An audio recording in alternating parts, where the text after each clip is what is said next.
Queridos irmãos, queridas irmãs, hoje nós estamos aqui para fazer esta explicação a respeito do problema da igreja e para dar uma resposta a essa última live que o Centro Dom Bosco fez, falando abertamente contra a nossa posição e criticando o trabalho que nós temos feito para mostrar para as pessoas a verdade sobre o que acontece hoje a respeito da Igreja Católica. Então, gostaria, antes de começar a explicar o problema e dar resposta a todos esses falsos argumentos, nós gostaríamos de dizer que, em primeiro lugar, nós não estamos aqui para criar uma seita ou para fazer propaganda de nós mesmos. Mas nós estamos movidos pelo amor à Igreja Católica, fundada por Cristo, e pelo amor ao papado. Então, se Deus me deu uma graça na minha vida, foi de amar a Igreja e de amar o Papa. Então, mesmo no tempo em que eu estava no modernismo, eu sempre amei o Papa.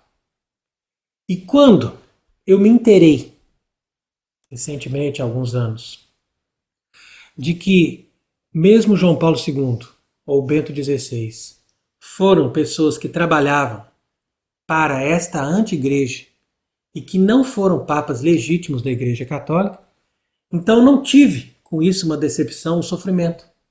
Isso que foi interessante. Então eu identifiquei que o amor que eu tinha por esses papas não era um amor humano sentimentalista, daquele amor que a gente constrói através de uma propaganda e que a gente ama aquela pessoa com paixão, mas era um amor de ordem sobrenatural. E o amor de ordem sobrenatural é aquele que você ama a pessoa por Deus. De tal maneira que você se une àquela pessoa porque aquela pessoa representa Deus para você. Mas se você fica sabendo que essa pessoa não está unida a Deus, você imediatamente diz, então tudo bem. Então eu continuo amando os papas. E é isso que a gente procura fazer. A gente ama todos os legítimos papas da Igreja Católica. Ou seja, desde São Pedro até Pio XII. E nesse mesmo amor, nós amamos o futuro Papa, que pela graça de Deus nós vamos ter para restaurar a Santa Igreja. Então, é muito importante nós começarmos a falar desse tema sempre mostrando para as pessoas o quanto é importante amar a Igreja e amar o Papado. E amar a Igreja também não é um amor de paixão, nem um amor por aquelas pessoas que a gente identifica como católicos e tal. Não, amar a Igreja é amar essa entidade sobrenatural que é pura, perfeita e esposa de Cristo. Una, santa, católica e apostólica. Através dessas 4 marcas nós podemos conhecer a Igreja e amar a verdadeira Igreja. E amando a verdadeira Igreja, nós defendemos a Igreja das imposturas. Porque nós sabemos que hoje em dia as pessoas identificam a Igreja Católica com essa Babilônia, prostituta, autora de erros e inimiga da religião.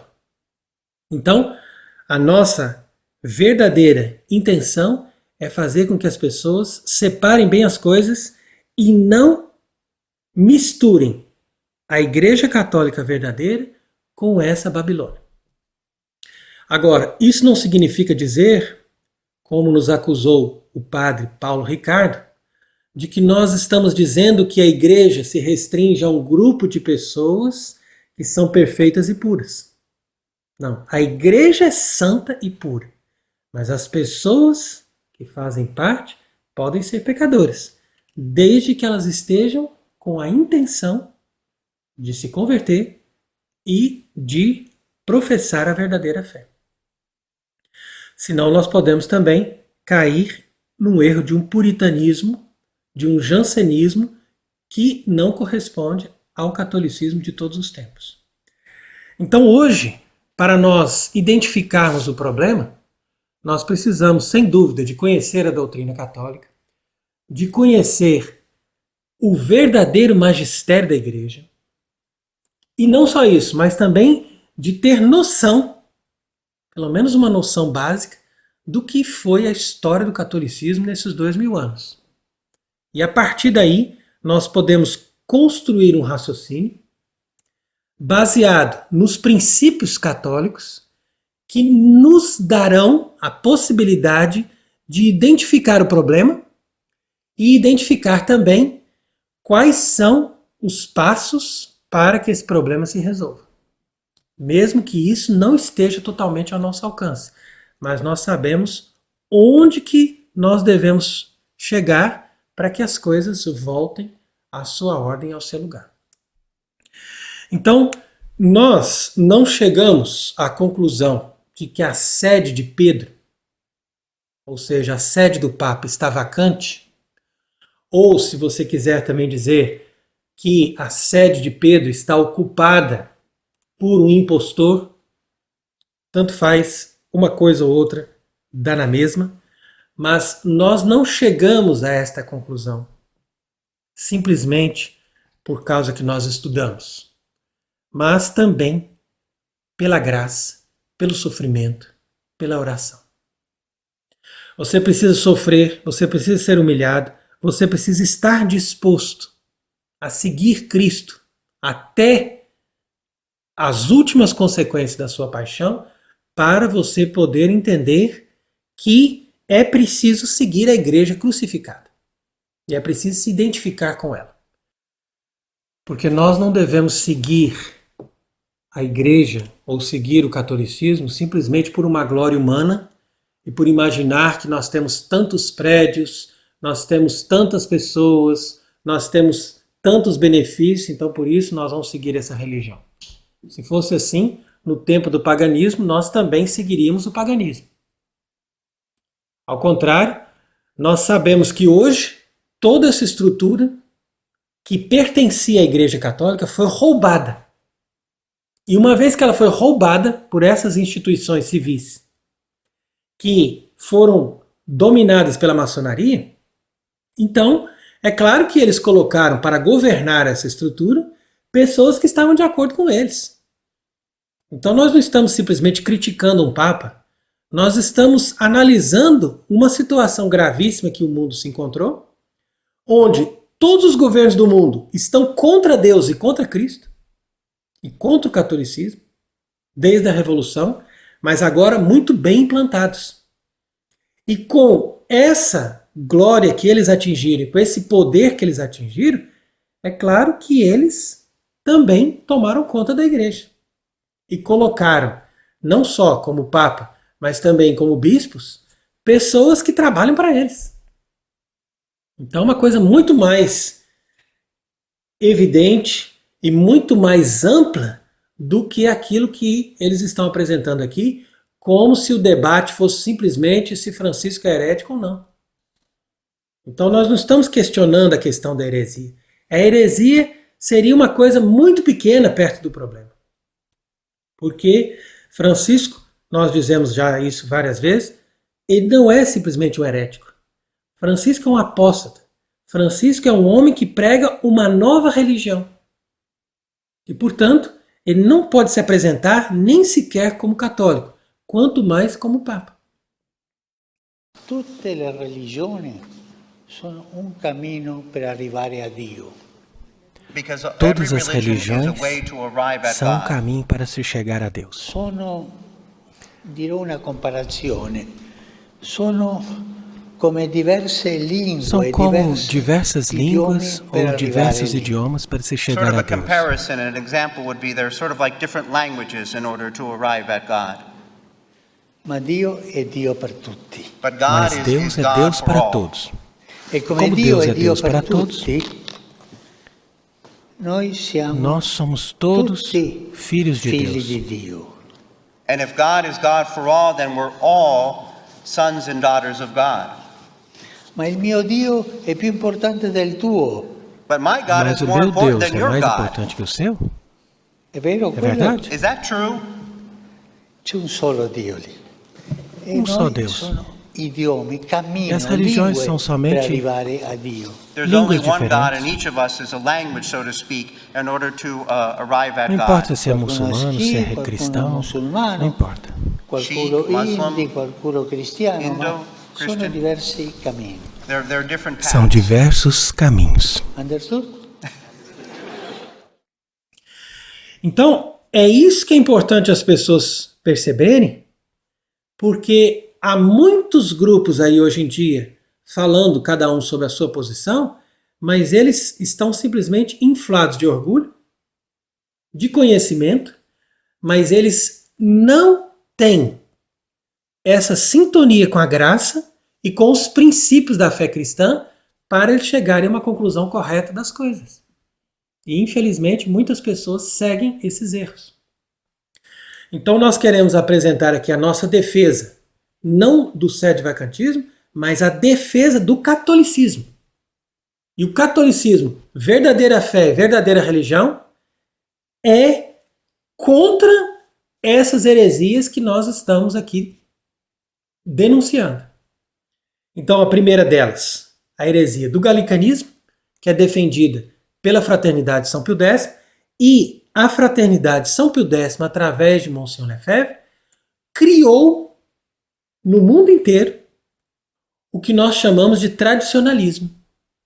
E o tradicionalismo, ele impregnou tanto os ambientes da igreja moderna, que no caso entra na questão do Centro Dom Bosco, porque o Centro Dom Bosco é um organismo que se apresenta como discípulo desse tradicionalismo lefebrista, e impregnou também outros ambientes que são cismáticos e que não pretendem nem estar em comunhão com Francisco e nem estar em comunhão com o outro Papa que a Igreja Católica possa fazer e que seja legítimo. Então, primeiramente nós denunciamos o galicanismo, mas também denunciamos o modernismo e também denunciamos os sede-vacantistas, que apesar de terem a conclusão correta de que a igreja está sem papa, eles também caem em outros erros, principalmente porque a maioria deles veio da Fraternidade São Pio X. E a Fraternidade São Pio X não é somente autora dos erros do galicanismo, mas é também grande propagadora dos erros jansenistas. Então, o galicanismo e o jansenismo, como nós já explicamos muitas vezes, andaram de braços dados a partir do século XVII para destruir a igreja na França.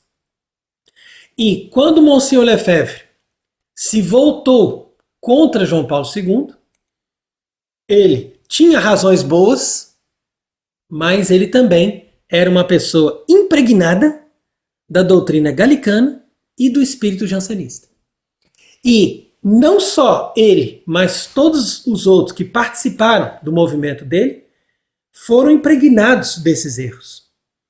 E esses erros se difundiram por quê? Porque as pessoas foram também aderindo a esse movimento de manutenção da missa tradicional. Então, o que incomodou essas pessoas não foi tanto o Vaticano II, mas foi a nova missa que foi feita por Paulo VI. Então, por causa dessa nova missa, é que eles colocaram para atuar toda a doutrina do galicanismo e depois também entraram com o jansenismo. Então, para quem não conhece esses termos, para não ficar uma coisa muito difícil, nós podemos resumir nisso. O galicanismo é esse movimento que sempre tem a intenção de diminuir o Papa. Ou seja, de dizer, não, nós respeitamos, ele está lá em Roma, ele é o chefe da igreja, ele é o Santo Padre, mas nós não podemos seguir sempre, nós não podemos obedecer sempre, nós não podemos dizer que ele está sempre acertando, porque nós acertamos mais do que o Papa. Então o galicanismo é mais ou menos isso. É uma espécie de filtro que diz, olha, o Papa aqui está acertando, não, o Papa aqui está errando. Nós é que estamos acima e que sabemos quando que está bom, quando que não está bom.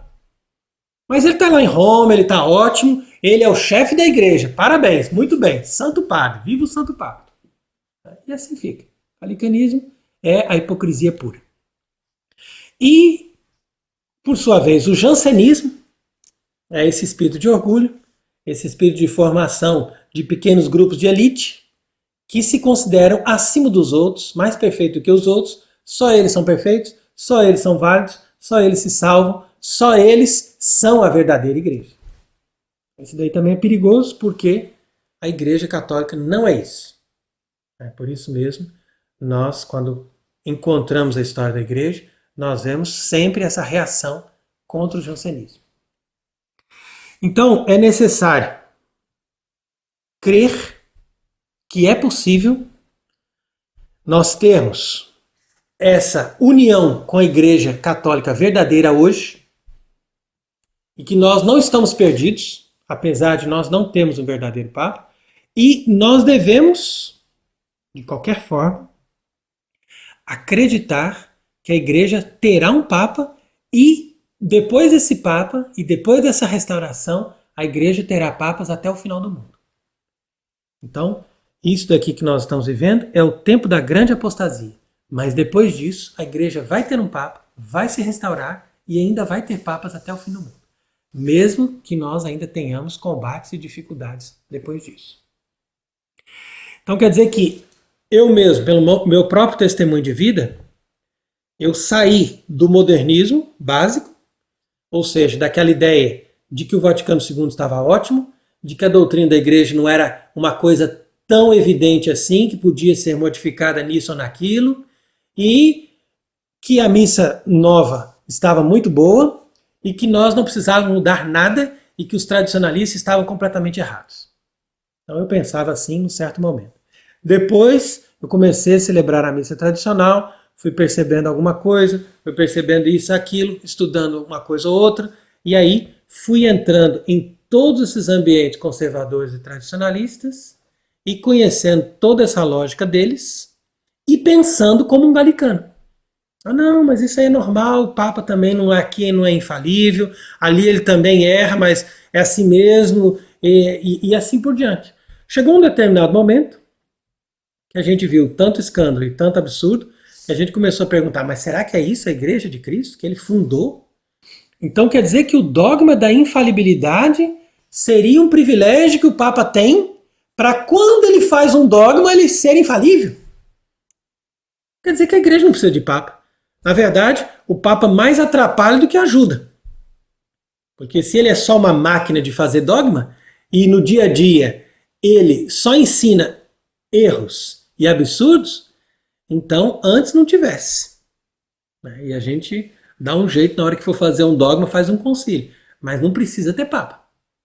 E aí nesse ponto é que nós vemos que muitas pessoas estão se voltando para as igrejas ortodoxas. Eu falo entre aspas por quê? Porque elas não são a Igreja Católica verdadeira e não são também ortodoxas. Porque a ortodoxia é a verdadeira fé, a verdadeira doutrina. E essas igrejas orientais, justamente porque se separaram do Papa, já perderam a verdadeira doutrina. Mas elas estão num grau melhor de proximidade do catolicismo do que todas as seitas modernistas e todas as seitas galicanas. Porque, pelo menos, elas têm uma base, uma coerência, sacramentos válidos e uma garantia de um sistema que tem uma lógica. Então, você não está pregando a infalibilidade do Papa, tudo bem. E aí você diz, olha, então aqui os bispos vão mantendo a doutrina e pronto. Agora, se nós defendemos o dogma da infalibilidade papal, então é preciso dizer para as pessoas, é um dogma segundo o qual o Papa é infalível, ponto final. Então, por isso que a gente traduziu esse livrinho aqui de Monsenhor de Ségur, O Papa é Infalível, e o Monsenhor de Ségur foi elogiado pelo Papa Pio IX por ele ter feito esse livro. Porque ele disse, olha, enquanto muitos ficam elucubrando, você explicou a coisa de uma forma simples, todo mundo entende o que é a infalibilidade do Papa. Então, basta isso. Agora, se nós começamos a fazer muitas condições, não, o Papa só é infalível assim, assim, assim, então para que o concílio fez esse dogma? para dizer que o Papa é infalível. É um absurdo completo.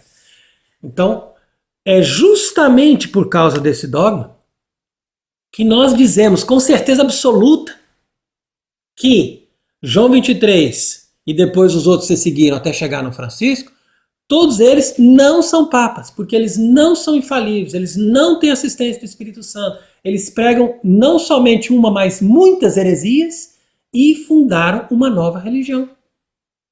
Então é simples. E quando a gente entende isso, tudo fica mais fácil. Agora, nessa live que eles fizeram aqui do Centro Dom Bosco, esses dois dizem também que quem começou com essa ideia foi Dom Gerhard de Laurier, com a sua tese de Cassistiaco. Então aqui também já fala uma coisa completamente falsa, porque Dom Gerhard, já no fim da década de 70, começo da década de 80, ele desenvolveu essa tese já para fazer uma espécie de ponte entre os sedevacantistas e os lefebristas. Por quê? Porque os lefebristas consideravam que era impossível você pensar que o Vaticano não é a igreja, e os sedevacantistas estavam defendendo a posição de que nós não temos um Papa verdadeiro. Então, o Dom Gerhard, que era professor em Econe, criou essa tese, que é uma tese semigalicana. Então, ele, na verdade, ele fez uma deturpação da doutrina católica clara e precisa, de que nós não teríamos um Papa, e ele começou a dizer ali que, de fato, ele não pode exercer o papado por causa da sua heresia, mas ele está ali, pelo menos materialmente, como Papa. Então, na verdade, quem segue a tese também segue o galicanismo, porque esse Gerhard de Laurier é um galicanismo disfarçado. Entretanto, o sedevacantismo já começou muito antes, não só com alguns que constataram, padres, bispos e mesmo muitos leigos instruídos, que a sé estava vacante, mas também constatavam, pelo próprio princípio do catolicismo, que era necessário eleger um Papa. Então, os primeiros que reagiram, antes mesmo da Missa Nova, contra o Vaticano II, de que era preciso denunciar a impostura de João XXIII e de Paulo VI, mas também que era preciso eleger um verdadeiro Papa, através do consenso dos bispos que mantivessem a verdadeira fé. Então quer dizer que a primeira reação foi a mais reta e pura possível, mas depois, em vista da intriga do demônio e também da infiltração dos próprios inimigos que querem destruir a possibilidade da igreja se organizar e sair do problema, então é claro que foram surgindo várias ramificações, saindo daquela lógica reta, pura e original que a primeira reação produziu. Então essa é a verdadeira história, e aqui ele já começa errando sobre esse problema. Porque a verdadeira reação católica contra o Vaticano II e contra a Missa Nova não é nem a tese de Dom Gerhard e nem o que eles chamam de sedevacantismo totalista, que na verdade é um sedevacantismo eterno, lefebrista e galicano. Porque a única reação verdadeira é essa reação de termos não só a denúncia de Francisco, mas também a organização para chegar à eleição de um verdadeiro Papa. E você pode escutar aí também esse áudio que mostra que os próprios que fizeram essa live reconhecem que nós temos razão e coerência de explicar sobre isso. Aí Frei Tiago, né, de São José, que é o maior expoente do sedevacantismo no Brasil, está querendo dar um Papa à igreja, quer dizer, ele está sendo coerente. Né? Ele está sendo coerente. Ele, assim, na minha concepção, ele está errado, mas ele está sendo coerente dentro das premissas do erro dele. Tá sistema do erro dele. Né? Com as suas premissas. Agora... Entretanto, você veja que eles vão começar a colocar objeção na nossa argumentação, justamente porque eles acham que é muito difícil. Não, então, como nós estamos propondo uma coisa muito difícil ou quase impossível, então nós não podemos ter a verdade. É como se você chegasse para o próprio Cristo, que estava ali sozinho, começando com os 12 apóstolos, e dissesse para ele, ó, mas você está pretendendo fazer uma coisa impossível. Como é que você vai querer, morrendo na cruz, ainda por cima morrendo na cruz, você ainda vai querer que todas as pessoas se convertam à sua mensagem e que o mundo inteiro acolha o evangelho e que o mundo inteiro se converta e que o mundo inteiro aceite a palavra de Deus? Então, nosso Senhor ia dizer, em primeiro lugar, não estou convidando o mundo inteiro. Estou convidando aqueles que aceitam e que acolhem a palavra de Deus. É isso que ele explicou na parábola do grão de mostarda. E depois ele diz, em segundo lugar, pela lógica dos princípios, você primeiro acolhe a verdade. E depois que você acolhe a verdade, aí é que você vai buscar os meios e vai fazer o que é possível. Por quê? Porque nós não podemos fugir da verdade. Então, quer dizer, o caminho da verdade é um caminho muito difícil, é um caminho que leva à morte, é um caminho que leva à perseguição. Não importa, eu sigo a verdade. Agora, não, é melhor eu mudar um pouquinho a verdade para não ter tanto problema e tanta perseguição e fazer um caminho mais fácil. Essa pessoa vai para o céu? Não. Então, Jesus mesmo disse, eu vim ao mundo para dar testemunho à verdade. Quem é da verdade, escuta a minha voz.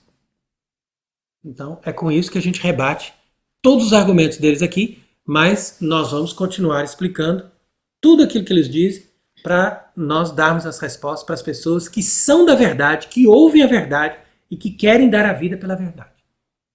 Esse que é o problema. Então veja que eles dizem que São Roberto Bellarmino, ele explicou a questão do Papa herege e que nas obras de São Roberto Bellarmino não está de forma alguma claro que um Papa não pode ser herege. Então, segundo eles, São Roberto Bellarmino teria colocado isso simplesmente como hipótese. Mas não é verdade, porque São Roberto Bellarmino mesmo diz nessas obras mesmo, basta eles lerem, que eles mesmos editaram, e São Roberto Bellarmino diz, esta hipótese é a verdadeira. Então, ele fala de outras, mas ele diz, a verdadeira é essa, que um Papa não poderia ser herético. Por quê? Porque ele tem assistência divina. No entanto, nós estamos falando das discussões do século XVII e tudo isso chegou a termo no Concílio do Vaticano I no século XIX. Então a pessoa não tem que recorrer aos teólogos do passado, tem que recorrer ao magistério da Igreja definido no Concílio do Vaticano I. Então, ali está bem claro que um Papa jamais pode ensinar o erro. Depois eles dizem também que o Concílio de Constância fez uma coisa muito parecida, ou seja, de inquirir os papas. E isso não é verdade também, porque o Concílio de Constância, de forma alguma, colocou algum papa na parede e disse, olha, você errou, você fez alguma coisa, você vai ser deposto. Não. O Concílio de Constância simplesmente pôs termo num cisma. Então, como ali na época, nós não tínhamos como ter certeza qual dos 3 papas era legítimo, então foi feito um concílio, e uma vez organizado esse concílio geral se propôs a resolver o problema com a eleição de Martim V. Então, nessa ocasião, nenhum dos cardeais de nenhum desses 3 papas pôde participar da eleição, foram os bispos que fizeram uma eleição em concílio geral, e esses bispos que foram convidados e que estiveram presentes, eles deram à igreja o Papa Martim V. Então é muito interessante a história do Concílio de Constância também, que justamente dá mais força para o nosso argumento de fazer um concílio geral. E o que eles estão dizendo aqui também é falso. Estão dizendo que nós estamos imaginando que um concílio pode ser mais do que um Papa, mas não é isso. Nós estamos partindo do princípio que Francisco não é Papa. Não é partindo do princípio que ele é um Papa e nós é que vamos fazer um concílio para depô-lo. Ao contrário. Nós já estamos com a certeza de que ele não é Papa. E já estamos fazendo um concílio justamente porque a igreja precisa se organizar e, através desse concílio geral imperfeito, fazer a eleição de um Papa que, por sua vez, dará legitimidade ao concílio depois de eleito. Então não é que o concílio é mais do que o Papa, mas quando não se tem um Papa, a igreja faz um concílio imperfeito, aguardando a aprovação do Papa depois. Então, isso aí é necessário. Depois, eles dizem também que a solução nunca é humana sempre é divina. Então quer dizer que a igreja teria que esperar uma solução divina. E isso cai também no espiritualismo, que não é de forma alguma a maneira que a Igreja Católica lidou com seus problemas no decorrer da história. Porque Deus deu à Igreja Católica autoridade para resolver todas as coisas. Inclusive ele diz, tudo que 2 ou 3 de vocês reunidos decidirem, será confirmado no céu. Então quer dizer que a Igreja tem esse poder de decidir. E a Igreja faz as coisas sabendo que ela pode chegar a uma conclusão e resolver os problemas. Depois eles afirmam também que o patriarca Nestório foi julgado oficialmente após persistir no erro e que não existe a perda do cargo ipso facto. Isso também é falso, porque quando você tem uma pessoa que é herética e que faz uma profissão pública da sua apostasia, essa pessoa renuncia ao seu cargo de forma tácita, como está bem explicado no Código de Direito Canônico, no Cânon 188. E nós já fizemos também conferências explicando isso. Então a deposição de Nestório na época aconteceu de uma forma solene através de um concílio, porque a igreja ainda não tinha definição dessa matéria. Então foi preciso reunir os bispos, definir a matéria, ver que de fato era heresia pregar como Nestório estava pregando, para depois depô-lo. Isso que aconteceu no concílio de Éfeso. Agora, depois eles dizem que o próprio Pio XII escreve uma encíclica contra o sede-vacantismo, dizendo que a igreja é jurídica e que haverão sucessores de Pedro até o fim dos tempos. Então, de fato, nós sempre dizemos que a igreja vai ter sucessores de Pedro até o fim dos tempos. Mas, agora, nesse tempo atual, infelizmente, nós não temos legítimos sucessores de São Pedro. Nada impede que a igreja tenha um tempo sem um legítimo sucessor de São Pedro. Isso acontece sempre que a sede fica vacante. Agora, que a igreja é jurídica, sem dúvida. Mas a igreja não começa pela lei. A igreja começa pela fé. Então, é um princípio. Por isso que eu faço sempre questão de voltar aos princípios, que essas pessoas não conseguem pensar. Eles simplesmente reproduzem frases feitas. E, pelo princípio, você pensa, você entende que a base da igreja não é a lei canônica, mas é a fé. E a partir da fé é que a igreja se organiza. Uma vez organizada, a igreja coloca uma lei canônica. Agora, se você não tem a igreja organizada, você não pode ficar preso a uma lei canônica. Isso é um absurdo. Depois diz ainda que é impossível eleger um papa sem cardeais, porque os bispos não teriam jurisdições. Então significa que o sede vacantista não tem nada. Acabou a igreja para o sede vacantista. Mentira. Pode ser isso para os outros, mas não para nós. Por isso que nós evitamos nos autodenominar sede vacantistas. Porque nós não merecemos nenhum título, a não ser o título de católico. São eles que devem receber o título de galicanos, modernistas, etc. Porque são os heréticos que recebem títulos. Agora, quem é católico, permanece na fé católica, você diz, ele é católico. O máximo que você pode dizer para juntar um adjetivo é dizer um católico verdadeiro, para diferenciar do outro que se diz católico, mas na verdade é herético. Então, o que acontece é o seguinte, é que os bispos têm jurisdição sim.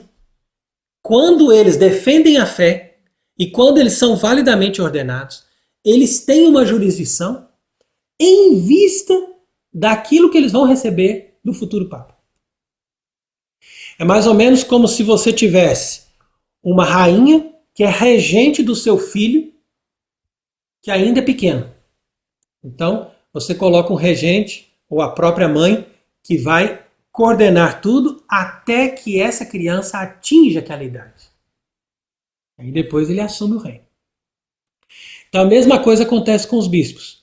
Os bispos que hoje defendem a fé e que fazem uma profissão pública de estarem de acordo com a eleição de um papa e que estão totalmente dispostos a terem um verdadeiro papa e se submeterem a ele, então esses bispos têm a jurisdição, porque a jurisdição vem pela profissão pública da fé católica e pela união com o Papa.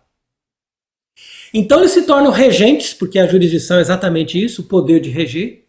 Eles se tornam regentes até que eles entreguem a igreja para o Papa que eles vão eleger. E, de certa forma, cada um deles tem uma porção da igreja. E é isso que São Roberto Bellarmine, ele mesmo explica quando fala desse caso, quando a igreja não tem mais cardeais válidos, como que a igreja vai fazer para eleger um Papa verdadeiro. Então, isso daqui é uma falácia, não faz parte da doutrina católica esse tipo de argumento. E por que é fácil provar isso? Porque se o que eles estão dizendo é verdadeiro, então nós só teríamos uma das duas saídas. Ou a Igreja do Vaticano II continua sendo a Igreja Católica, mesmo sendo herética, o que é um absurdo, porque Cristo na Terra não fundou uma igreja para ensinar o erro e a apostasia. Ou nós imaginaríamos que a Igreja Católica não é a Igreja do Vaticano II, mas é uma igreja que não tem capacidade de ter o seu próprio chefe, seu próprio Papa. Então, isso também seria um absurdo. Por quê? Porque é a mesma coisa que você imaginar que a igreja não é uma sociedade perfeita, apesar de ter sido fundada pelo próprio Deus. E que Deus não teria dado à igreja todas as condições necessárias para que ela pudesse continuar a existir. Isso também seria um absurdo, porque seria atribuir um defeito ao próprio Deus, coisa que a gente não pode imaginar. Então eles dizem ainda que o sedevacantismo é como um beco sem saída que leva ao sumiço da igreja, sem jurisdição ordinária e sem papa. Então quer dizer que a gente perde tudo e diz, olha, a igreja católica acabou. Então eu concordo com essa frase, se nós levamos esse sedevacantismo eterno, como muitos fazem, e que não promove a eleição de um verdadeiro papa. Agora, se nós promovemos essa eleição, e se nós entendemos, como eu acabei de explicar, que os bispos têm sim essa jurisdição, e não só isso, eles têm obrigação, dever grave diante de Deus, de fazerem com que a igreja tenha um verdadeiro papa, mesmo que ele viva fora de Roma. Então nós percebemos que a igreja está numa situação muito difícil, mas ela não está morta. Basta que nós cheguemos nesse passo, que a igreja, com um verdadeiro papa, ela se levanta de novo. Então, no meio dessa live confusa, eles voltam no assunto da infalibilidade papal. E aí é onde eles vão começar a citar esse livro do Dom Fessler. Então, Dom Fessler, para quem não sabe, escreveu esse livrinho aí, que se propõe a explicar a infalibilidade do Papa. Mas não é nada simples e direto como Monsenhor de Ségur, mas é uma coisa rebuscada justamente para poder tirar aquilo que a igreja já colocou como verdadeiro. E de fato, esse livrinho não vai tanto pelo lado do galicanismo, que nega totalmente que o Papa seja infalível, mas fica ali no meio termo, colocando muitas condições. É o que a gente chama de definista. Definista significaria o seguinte, que o Papa só seria infalível quando ele define uma coisa a ponto de dizer está excomungado quem diz ao contrário, etc. Então, essa linha média vai deturpar também aquilo que o Concílio do Vaticano I ensinou. E nós podemos descobrir facilmente os argumentos contra esses definistas através dos escritos de Vicente Gasser. Esse Vicente Gasser é chamado de coluna do concílio pelo próprio Papa Pio IX. Então foi ele que escreveu o rascunho que foi trabalhado para formar o texto final que foi aprovado pelo Concílio do Vaticano I com o dogma da infalibilidade. Por conseguinte, é a ele que nós temos que recorrer naquilo que ele mesmo explica sobre a infalibilidade do Papa. Então você veja que ele vai dizer que esta palavra definição deve ser entendida em um sentido jurídico, de modo que significa apenas pôr fim a uma controvérsia que surgiu a respeito da heresia e da doutrina da qual estamos falando. Pelo contrário, a palavra define significa que o Papa pronuncia sua sentença sobre uma doutrina que diz respeito a questões de fé ou moral e a faz de tal forma que cada um dos fiéis pode ter certeza do que pensa a sé apostólica, ou seja, da mente do Romano Pontífice. Então significaria dizer, em outras palavras, como ele está explicando aqui, que dizer que o Papa está definindo uma coisa não é somente no sentido de definir, ou seja, de pôr fim a uma controvérsia e dizer é assim que a Igreja pensa, é assim que o Papa analisa a questão, mas é também reafirmar a doutrina que a Igreja Católica sempre teve, e isso ele faz também pelo magistério ordinário, na medida em que ele está definindo no magistério ordinário o que já está definido. Então quer dizer que eu não preciso simplesmente definir quando eu faço um dogma, mas eu também defino quando eu estou reafirmando aquilo que a Igreja já definiu. Então, esse argumento destrói completamente a lógica que eles estão apresentando desse livrinho de Dom Fessler e mostra que a Igreja Católica tem a sua base justamente na infalibilidade do Papa. Por quê? Porque se não fosse assim, ou seja, se o sucessor de Pedro não tivesse um privilégio em relação aos outros bispos para poder nos ensinar sempre a verdade em matéria de fé e de moral, quando ele fala como Papa e quando ele se dirige a toda a Igreja, então quer dizer que o Papa não seria melhor do que os outros bispos. Ao contrário, poderia ser até pior, porque ele estaria se autoproclamando infalível, quando na verdade ele não é nada infalível. Ele simplesmente pode ensinar a verdade como pode ensinar o erro. Então por isso eles também criticam a nossa posição, dizendo que nós temos um apego à bula do Papa Paulo IV. E que, segundo eles, esse tal Dom Fessler diz que essa bula não tem valor e que ela não é infalível e que ela tem um caráter simplesmente disciplinar. Ora, aqui você percebe o que está por trás de uma pessoa que afirma tal coisa. Porque eles juntam um documento papal, como é o caso dessa bula Cum Ex Apostolatus Officio, que é um documento solene, e mesmo esse documento solene, no qual ele assina com todos os critérios e coloca ali que isso é válido perpetuamente, mesmo isso, eles dizem que a gente não tem que observar, que não é infalível. Quer dizer que são eles agora que escolhem o que a gente tem que obedecer de um Papa ou não. E nós já explicamos outras vezes que, mesmo que do ponto de vista jurídico, alguém argumente que a bula de Paulo IV não teria mais validade, você vai encontrar a mesma lógica que está contida nessa bula no cânon 188 do Código de Direito Canônico, que continua sendo válido. Entretanto, nós sustentamos que a bula de Paulo IV é válida eternamente, não simplesmente porque ela foi proclamada por um Papa, que isso aí já seria causa suficiente, mas porque ela está baseada nesse princípio de que você não pode transformar um herege no Supremo Pontífice. Isso não é possível. A Igreja não aceita que um herético seja o Supremo Pontífice. Isso é uma lógica da própria fundação da Igreja. Por quê? Porque um herético pode ser promovido ao episcopado, mas um herético não pode subir ao trono pontifical. Por quê? Porque ele que vai presidir toda a comunhão da fé. Como que ele vai presidir a comunhão da fé se ele não tem a fé? Então isso é um princípio. Então, uma vez que ela é fundada no princípio, essa bula é eternamente válida. Por quê? Porque mesmo sem ela, nós já saberíamos que isso é uma verdade. Ela é simplesmente uma descrição de um raciocínio lógico baseado nessa sabedoria dos princípios da doutrina da Igreja. Agora, eles vão dizer aqui que o Papa São Pio X e que tem outras leis que já dizem que mesmo um cardeal excomungado pode ser eleito Papa. Isso é verdade.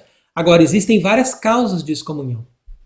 Então existem excomunhões por leis eclesiásticas. Nesse caso, ele pode ser eleito Papa porque ele não é um herético.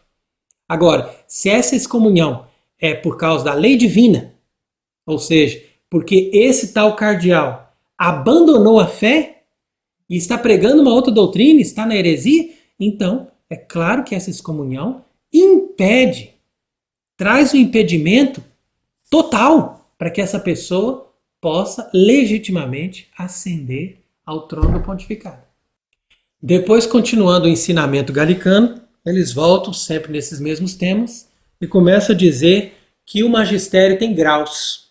Então quer dizer que o magistério infalível foi usado na última vez em 1950, quando foi proclamado o dogma da Assunção.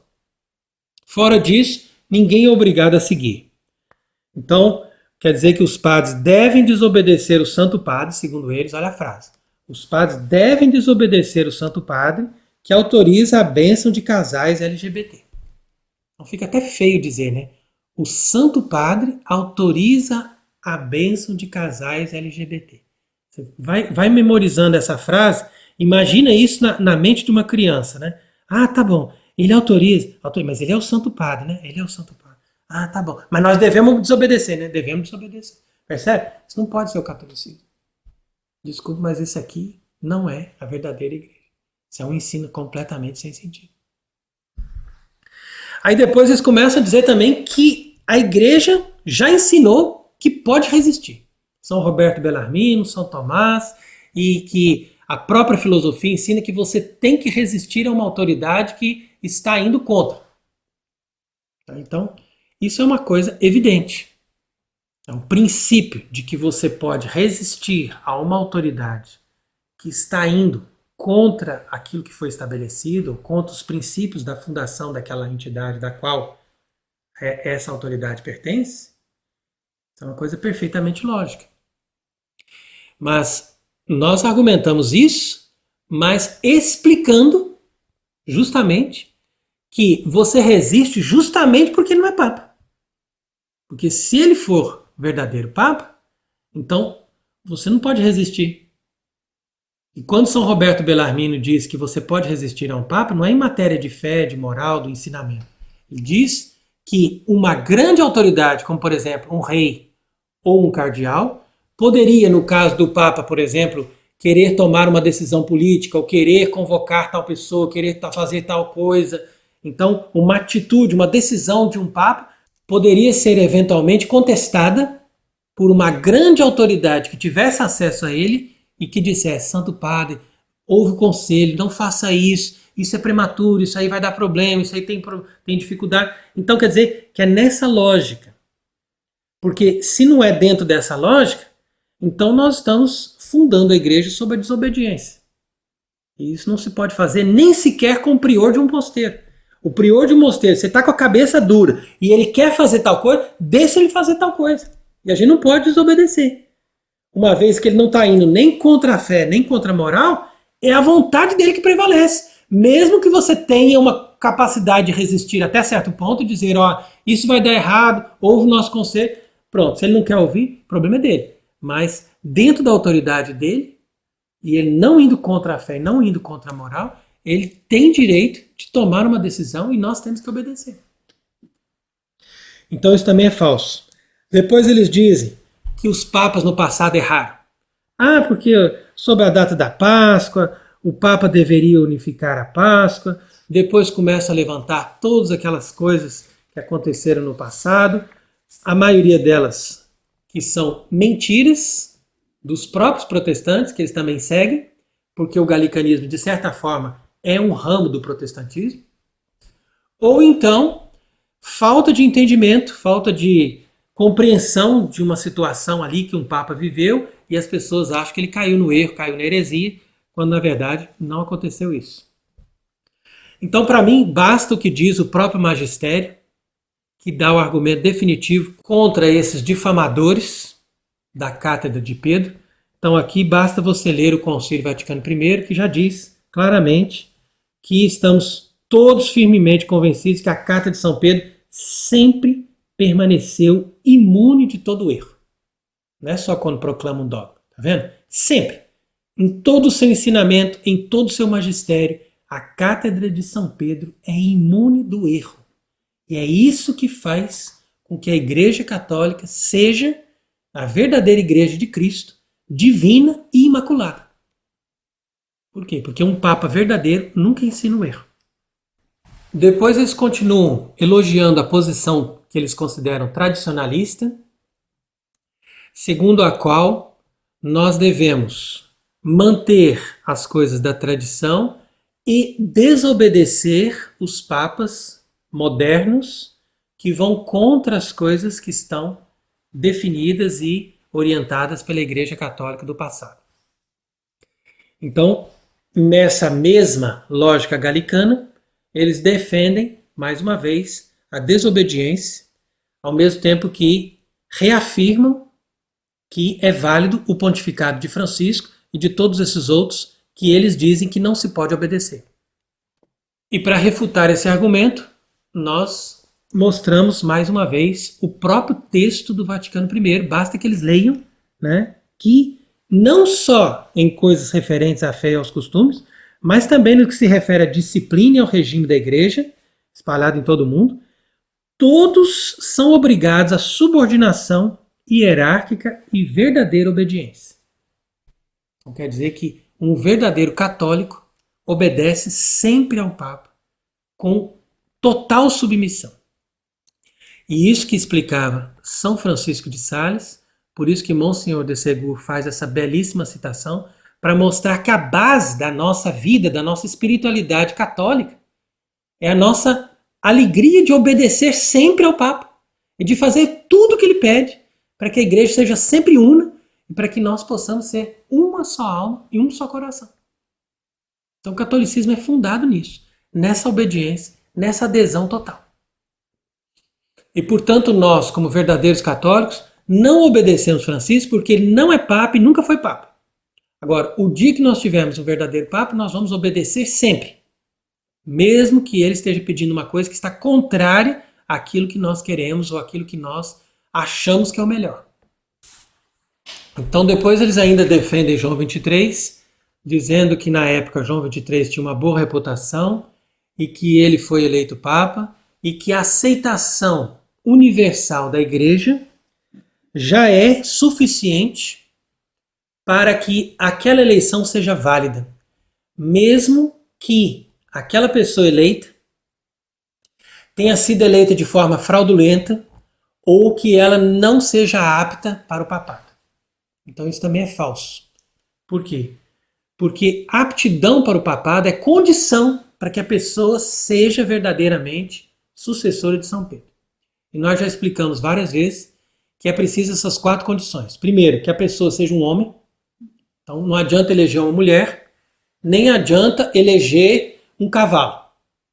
Se você elege uma mulher como Papa ou elege um cavalo como Papa, não será válido. Mesmo que essa eleição seja muito bem realizada e que haja um consentimento de todos para que essa mulher ou esse cavalo seja um Papa. Não é possível isso. Então primeiro é que ele seja um homem. Depois, que ele seja não só validamente batizado, mas também validamente ordenado bispo. Depois, que essa pessoa seja eleito, né? Ou seja, que a igreja o eleja, então, que haja uma eleição, e que essa pessoa professe a fé católica. Então, é preciso que essa pessoa esteja professando a fé católica. E, uma vez professando a fé católica, a eleição será válida e a pessoa vai se tornar um Papa. Agora, se a pessoa não professa a fé católica, ela não pode se tornar Papa. Por quê? Porque, como eu já expliquei, é um princípio que rege a igreja, que como a igreja é a base e Pedro é a pedra fundamental que Cristo colocou, então para a pessoa ser um sucessor de Pedro, é preciso que essa pessoa esteja na base. E a base é a profissão da fé. Então, depois o resto a gente resolve. Mas o Papa tem que garantir que ele é católico. Porque senão, todo o resto fica fora da igreja. Então, é importante aqui a gente considerar tudo isso e Depois, considerar também os argumentos subjetivos e falaciosos. Então, os subjetivos que eu chamo é o seguinte: quando as pessoas começam assim, mas tem muito problema, mas tem muita divisão entre eles, mas eles também começam a fazer coisas, eles têm orgulho, eles têm vaidade, não sei o quê. Quer dizer, problemas subjetivos nós vamos encontrar em toda parte, concorda? E mesmo na igreja verdadeira, nos tempos do passado, havia problemas subjetivos, mas a igreja estava ali. Agora, se nós não temos um Papa verdadeiro e nós não temos nem sequer um poder temporal, como aconteceu no passado, que pudesse perceber as coisas e dizer, não, vocês têm a verdade, vocês estão com a verdadeira igreja, nós vamos hoje ajudar. Então imagine que existisse na Terra hoje um verdadeiro rei cristão. E esse rei dissesse, olha, todos os que são verdadeiros católicos, vêm aqui no meu reino, eu vou proteger vocês, e aqui dentro nós vamos fazer a eleição de um Papa, e nós vamos manter o papado aqui, até que nós consigamos conquistar os outros lugares, e depois manter a igreja nos outros lugares. Se houvesse pelo menos um, então já resolvi o caos. Agora nós não temos nem isso. Então isso aqui mostra que Deus é que está permitindo que nós tenhamos todos esses sofrimentos. Mas isso não significa que, por causa desses problemas subjetivos, nós vamos abandonar a verdade. Concorda? Então a pessoa tem que saber pensar também. Porque senão ela não chega em lugar nenhum. Agora, existem também erros no sede-vacantismo, mas não por ensinar que Francisco não é Papa, mas por ensinar o jansenismo, por serem sectários, por dizer que só eles são válidos, os outros são inválidos, não sei o quê. Quer dizer, é muita coisa que eles fazem que ultrapassa aquilo que a igreja já definiu.